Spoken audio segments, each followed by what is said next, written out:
Se eu disser para você, eu tenho certeza absoluta sobre isso, desconfie. Aliás, desconfie sempre de certezas absolutas. Elas são perigosas. Eu acho que eu mesmo só tinha certezas absolutas quando eu era muito mais jovem. Mas há muitas pessoas que dizem isso. E olha, para começo de conversa, certeza absoluta é uma redundância. Até porque não há certezas relativas. Aí não seria uma certeza, é uma redundância. É como dizer, sei lá, subir para cima, há muito tempo atrás, pequenos detalhes. Para que pequenos? O detalhe, por definição, é pequeno. Não fale isso. Só quem pode falar assim é o Roberto, claro. Mas voltando à questão da certeza absoluta, quem que você acha que tem mais certezas absolutas? A pessoa que tem muito conhecimento sobre aquele assunto ou a pessoa que tem pouco conhecimento sobre ele? Você pode se surpreender. Então, atenção, que lá vem a explicação. Em Ponto, por Eugênio Mussac.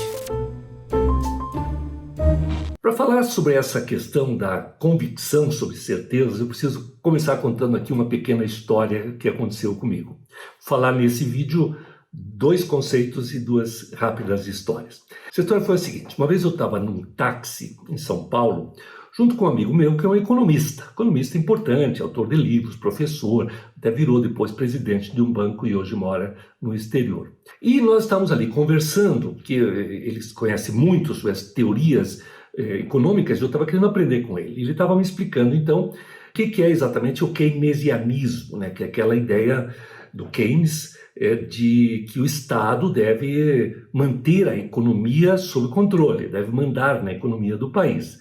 É o oposto do liberalismo, né? Onde o mercado é que dita o futuro, quer dizer, as tendências da economia. E nós estávamos ali conversando, ele me explicando que às vezes o Estado tem que ter uma interferência, mas que a maior parte do tempo tem que deixar as coisas correrem, enfim. Isso é um equilíbrio entre essas 2 teorias. Foi quando o motorista do táxi, que aliás também era meu amigo, era um táxi que eu já tinha tomado muitas vezes, acabei ganhando uma certa intimidade com aquele motorista, então ele teve liberdade para se meter na conversa. E ele começou a dar a teoria dele. E, na visão dele, o Estado tinha que fazer absolutamente tudo, prover todas as necessidades dos cidadãos e também controlar os cidadãos, inclusive na questão da produção de riqueza. Né? Então ele dizia, não, quer dizer, deu a teoria dele, mas com uma convicção que me impressionou. Parecia que ele estava falando, sei lá, do trânsito de São Paulo, que aí sim ele conhece bem melhor do que nós dois. E o economista, por seu lado, acabou ficando mais quieto, assim, ouvindo, né? Fez poucas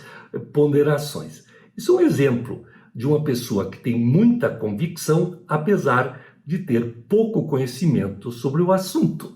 Não é? Isso é uma coisa que acontece relativamente frequente, porque né, quando a pessoa tem uma certa noção sobre determinado assunto, já acha que sabe muito. Né? É aí que entra, então, o lado sério dessa história. 2 professores americanos, o Justin Krieger e o David Dunning, acho que eles devem ter passado por uma situação parecida com essa do motorista de táxi, e aí eles levaram este assunto para a esfera científica e conduziram uma série de experimentos e de pesquisas sobre isso e chegaram a uma conclusão interessantíssima. Eles disseram o seguinte: a ignorância gera mais confiança e com mais frequência do que o conhecimento. A pessoa que sabe pouco tem mais confiança naquilo que sabe do que alguém que sabe muito, porque a pessoa que sabe muito também sabe que é possível saber mais, que pode haver outras variáveis, outras áreas do conhecimento que interferem. Então é um gráfico desse efeito que chama Dunning-Kruger, né? É um gráfico que mostra aqui está a confiança, aqui está o conhecimento, né? À medida que aumenta o conhecimento um pouquinho até um determinado ponto, né? que permite a pessoa falar sobre aquele assunto, demonstrar que ele sabe pelo menos do que estão falando, ele atinge o ápice da sua confiança. Se essa pessoa continuar se aprimorando naquele assunto, se aprofundando, estudando, a sua confiança vai diminuir, até que chega um ponto em que a pessoa percebe o quanto que ela ainda tem para aprender, o quanto que ela não sabe, né? Aquela história do Sócrates, tudo que sei e que nada sei. E essa confiança só volta a subir à medida que a pessoa realmente se transforma em um expert naquele assunto. E mesmo assim, nunca atinge o ápice que atingiu no começo, quando a pessoa tem apenas uma leve ideia sobre o assunto. Há muitos casos assim. Posso até contar mais uma história. Falei que ia contar duas, é a segunda, eu sou mais protagonista. Uma vez eu fui num restaurante de um amigo meu e comi um soufflé de espinafre. E olha, vou dizer para vocês que estava delicioso. O soufflé é um prato relativamente simples, fácil de ser preparado. Mas aquele soufflé estava acima da média em termos de qualidade. Aí eu pedi para o meu amigo, que era o chefe da cozinha, que me desse a receita. E ele foi na minha mesa, escreveu a receita num guardanapo e eu fui para casa feliz da vida, porque eu gosto de eventualmente me arriscar na cozinha. E eu estava com uma receita de um soufflé espetacular. Naquele final de semana, eu tratei de fazer o soufflé para minha mulher. E aí o que aconteceu foi uma experiência, uma demonstração patética de incompetência culinária. Aí eu fico pensando, como é que eu pude imaginar que eu ia fazer um soufflé igual ao do chefe? O meu, claro que batumou, claro que não tinha o mesmo sabor. Aí comecei a perceber que na realidade eu não podia me basear, não podia achar que eu sabia muito, baseado numa receita básica escrita no guardanapo. Não estava ali colocado, por exemplo, o tempo de assadura, a temperatura do forno, os detalhes do tempero, a sequência em que as coisas são colocadas, porque isso só vem da experiência, só vem de uma senioridade que é fornecida pela experiência. E eu achava que eu era o tal.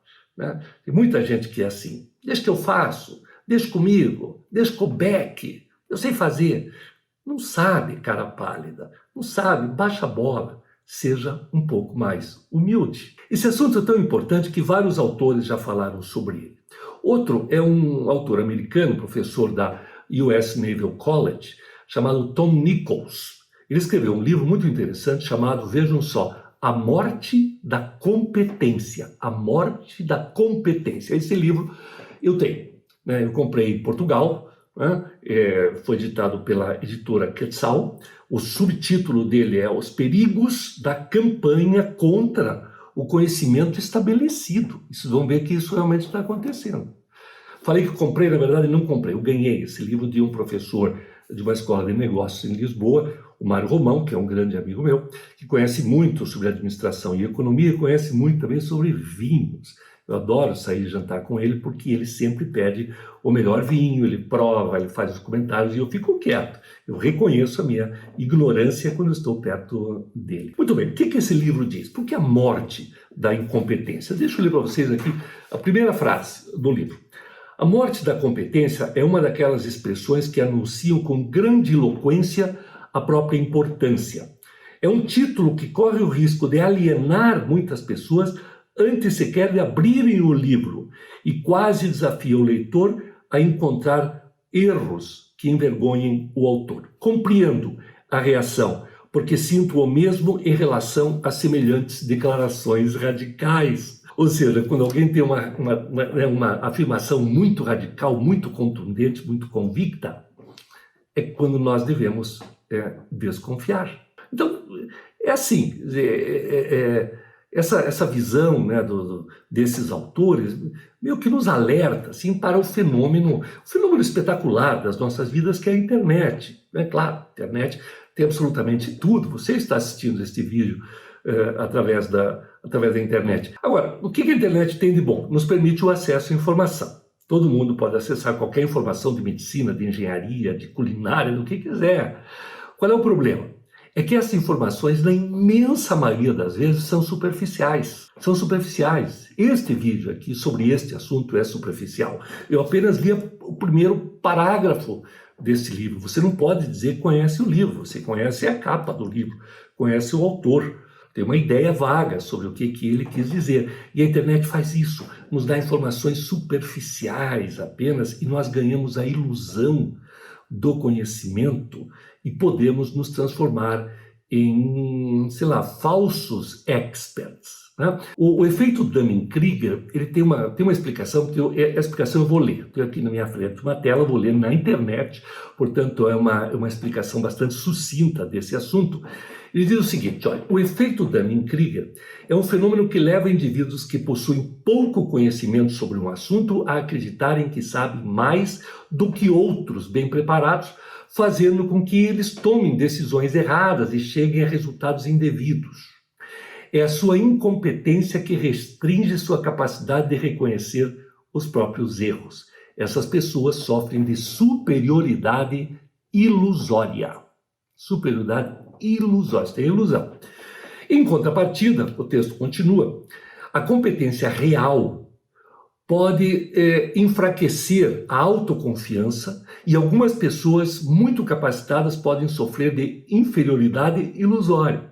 Esses indivíduos podem pensar que não são capacitados e subestimar as próprias habilidades, chegando a acreditar que outros indivíduos menos capazes também são mais capazes do que elas. A este outro fenômeno dá-se o nome de síndrome do impostor. Né? Síndrome do impostor. Então, observe-se e observe pessoas que estão a seu redor.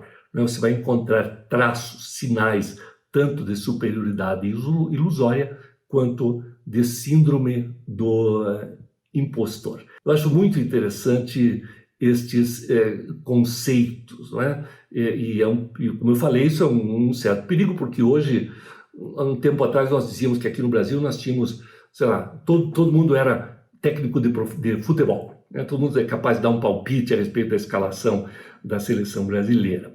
Ok, até aí tudo bem, né? Agora, o problema é quando começa a aumentar o número de pessoas que são expert em saúde, por exemplo, são capazes de dar conselhos até para médicos, porque assistem vídeos superficiais na internet, vídeos às vezes gravados por médicos, mas que na tentativa de se fazer entender pelo leigo acabam ficando muito superficiais.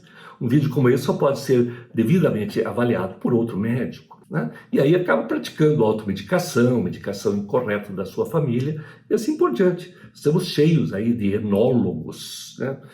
Grandes especialistas, diplomatas, ilustrados, economistas, visionários, chefes espetaculares de cozinha, meteorologistas certeiros. Estamos rodeados de falsos experts. Então, cuidado com esses dois fenômenos, o da superioridade ilusória e o da síndrome do impostor. Cuidado, principalmente, com a convicção exagerada. Agora, pode ser que eu esteja totalmente errado sobre esse assunto.